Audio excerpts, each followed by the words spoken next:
It was an act really of wanton cruelty committed against defenseless television viewers. Last night, CNN subjected its tiny audience to what it described as a climate change town hall. The thing went on for 7 hours. That's a long time.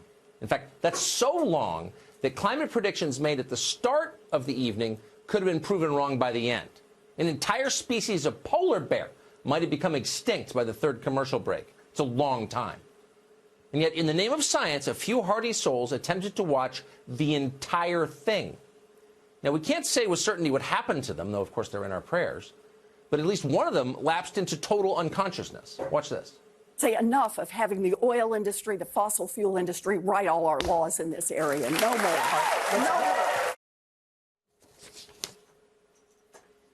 He was the lucky one. If he was sleeping deeply enough, he might have missed CNN asking Julian Castro what his administration would do to fight, quote, environmental racism. We're not making that up. But that's just the tip of the rapidly melting iceberg. Though it was billed as a show about the environment, in fact, last night was really an exercise in sweaty moral posturing. At times, the evening became so strident that even the candidates on stage couldn't keep up with it all. Cory Booker, for example, he tried to reassure viewers that Democrats don't really want to take people's meat away. Apparently, he'd forgotten that Kamala Harris had just called for that. I hear about it all the time. Booker wants to take away your hamburger. That is the kind of lies and fear-mongering that they spread out there, that somehow the Democrats want to get rid of hamburgers. But would you support changing the dietary guidelines? Yes. You know, the food pyramid, what people yes. to reduce red meat specifically. Yes, I would. So Kamala Harris has been thinking a lot about what you eat, and she thinks you eat too much red meat, and she plans to do something about it once she's elected God. That and a number of other things. In fact, there are quite a few things in America that Kamala Harris plans to ban immediately. Will you commit to implementing a federal ban on fracking your first day in office, adding the United States to the list of countries who have banned this devastating practice? There's no question I'm in favor of banning fracking. So, yeah. So would you ban offshore drilling? Yes. And I've, again, worked on that. Plastic straws are a big thing right now. Yeah. Do you ban plastic straws? I think we should. Yes.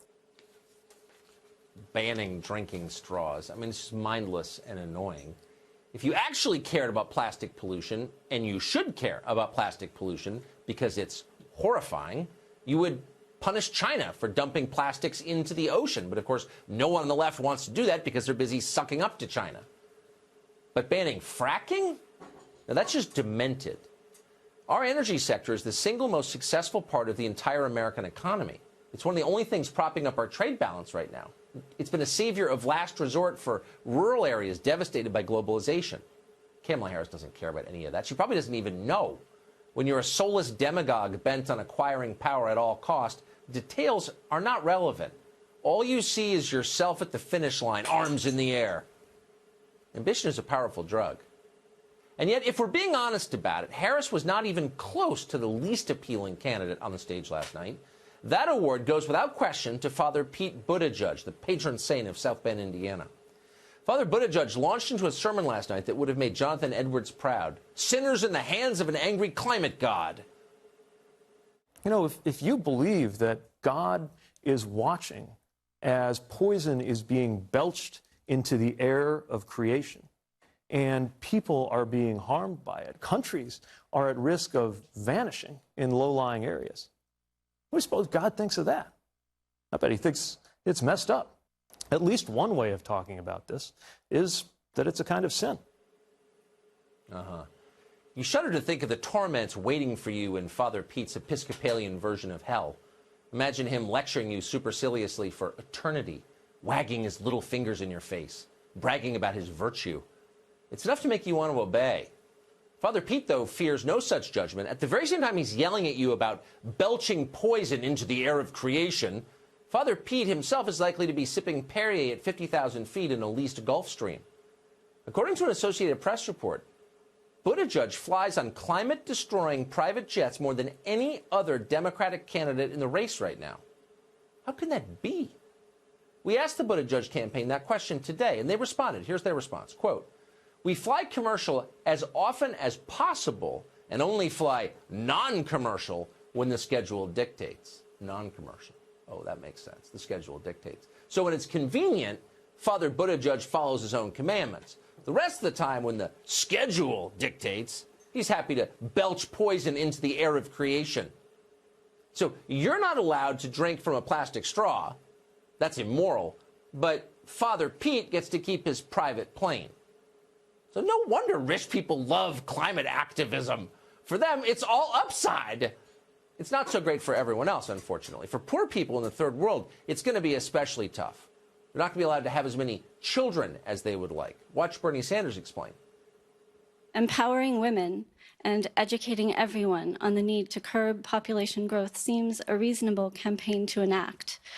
Would you be courageous enough to discuss this issue and make it a key feature of a plan to address climate catastrophe? Well, Martha, the answer is yes. And the answer has everything to do with the fact that women in the United States of America, by the way, have a right to control their own bodies and make reproductive decisions. And the Mexico City Agreement, which denies American aid to those organizations around the world that allow women to have abortions or even get involved in birth control, to me is totally absurd. Oh, there you go. Sanders says it right out loud. The Africans are having too many babies. We're going to have to make sure those Africans have more abortions. We're going to pay for African abortions. We're also, by the way, going to have to control what people eat, how they travel and where, what they do for a living. We're going to have to control every detail of their formerly personal lives. We're in charge now of everything.